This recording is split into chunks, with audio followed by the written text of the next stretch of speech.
Mesdames, Messieurs, bonjour. Très heureux de vous retrouver ici en direct de la Porte de Versailles à Paris dans le cadre du Salon de l'Agriculture. Alors, l'agrivoltaïsme au service de l'installation à l'agriculture, c'est le thème de ce débat et j'ai le plaisir d'accueillir Aude Agenis-Devers. Bonjour. Bonjour. Vous êtes responsable agrivoltaïque chez Enoé, on aura l'occasion de préciser par la suite. À ma droite, Suzanne Gorge, bonjour. Bonjour. Alors, vous êtes directrice adjointe de Terra Nova, là aussi il faudra que vous m'expliquiez. Et juste à ma droite, Patrick Soury, vice-président de la FNO, Fédération Nationale Ovine. Bonjour. Mais vous êtes avant tout éleveur. Je suis avant tout éleveur, oui, tout à fait, sur le département de la Charente. Éleveur de brebis. Ben oui, on le voit, alerte brebis en péril. Voilà, donc je le lis bien.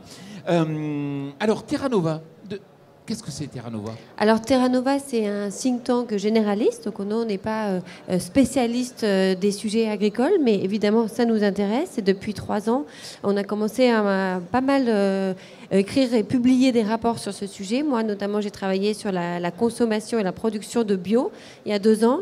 On a travaillé aussi sur les cantines. Enfin, voilà, c'est un sujet qu'on essaye de porter de façon systémique en intégrant tous les acteurs de la filière, producteurs, consommateurs, agriculteurs, et c'est pour ça que d'ici quelques jours, on va publier un rapport sur le renouvellement des générations en agriculture. Et on aura l'occasion d'en Exactement. parler. Voilà. Et Aude, vous, Enoé, est-ce que vous pouvez nous présenter un peu rapidement ? Alors, succinctement, Enoé, c'est un producteur français d'énergie renouvelable. Ouais. Et on a un focus particulier sur l'agrivoltaïsme qui nous tient vraiment à cœur. Très bien, parlez bien près du micro. Alors, Suzanne, justement, on en parle de cette enquête. Oui, alors on a mené en novembre 2023 une enquête avec le collectif Nourrir. C'est BVA qui s'est chargé de la réalisation de cette enquête. Une enquête qu'on a menée auprès de 600 agriculteurs. Et dans ces 600 agriculteurs, il y en avait à peu près 80 qui s'étaient installés depuis moins de 10 ans. Et ce qu'on a voulu faire avec cette enquête, c'est de poser la même série de questions à des agriculteurs nouvellement installés, ainsi qu'aux autres agriculteurs, pour voir si finalement il y avait des spécificités dans les réponses des nouveaux installés et pour mieux comprendre quels sont leurs profils, leur origine, leur parcours, mais surtout leurs attentes, leur sensibilité évidemment sur la question écologique et voir à partir de ces éléments-là comment on pouvait adapter les politiques publiques d'accueil et d'installation et de transmission pour qu'elles puissent mieux s'adapter à ces nouveaux modes de production des nouveaux agriculteurs. Et justement, l'agrivoltaïsme qui nous réunit un peu dans cette émission, est-ce que c'est ressorti cette enquête ? Oui, parmi les éléments qui sont ressortis dans cette enquête, on a vu que la question de la diversification est finalement un sujet assez important pour ceux qui s'installent. L'idée, c'est vraiment conjuguer création de valeur, résilience écologique et souveraineté alimentaire. Donc ces 3 dimensions sont extrêmement fortes.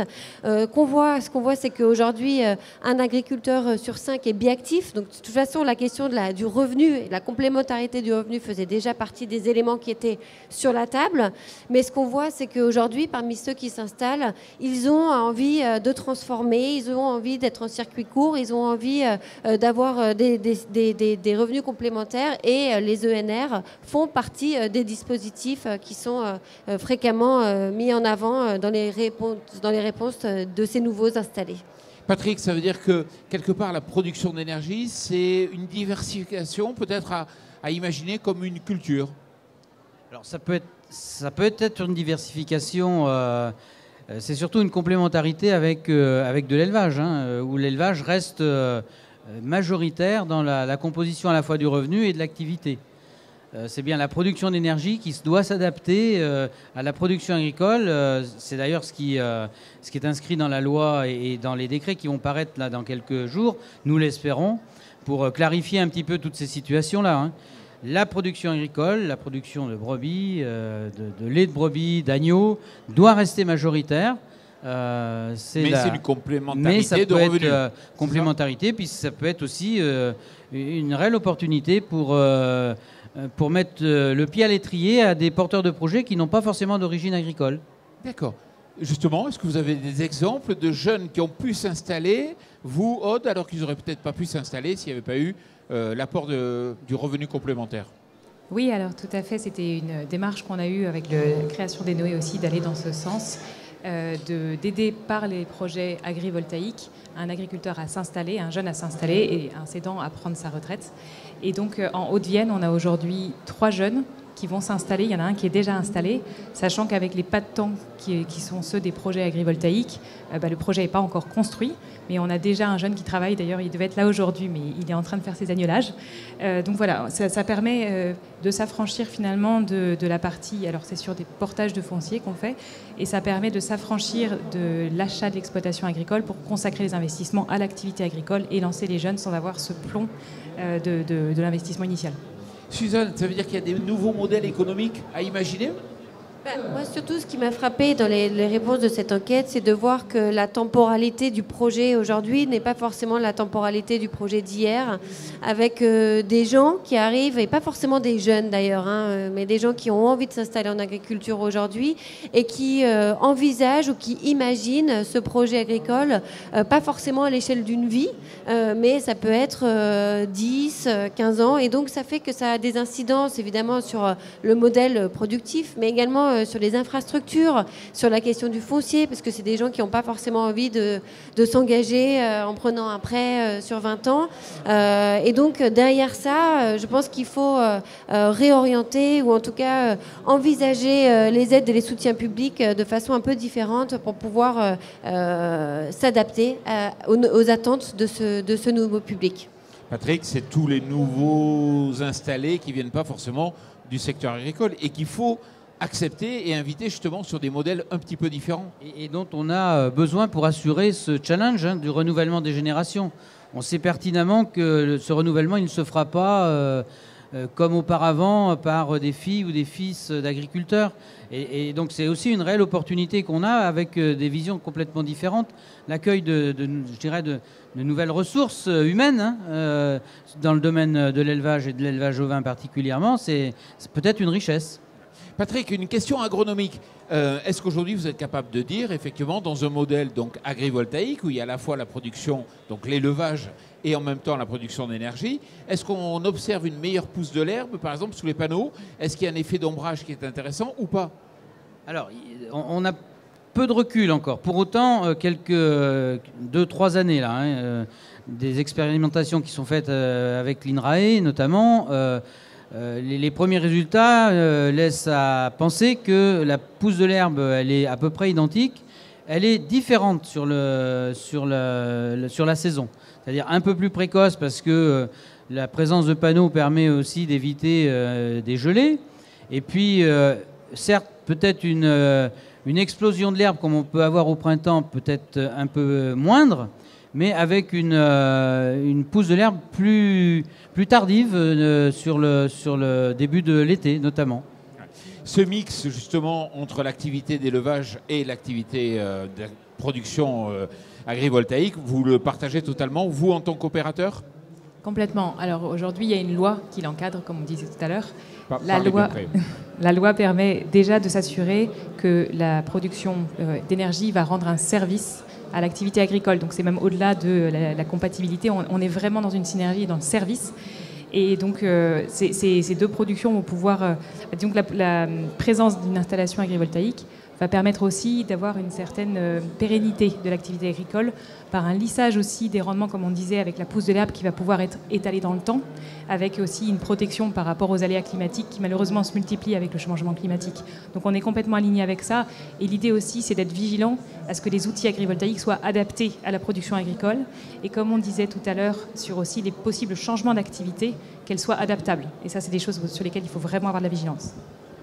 Et l'important, c'est que effectivement, le projet agrivoltaïsme il soit construit avec l'exploitant.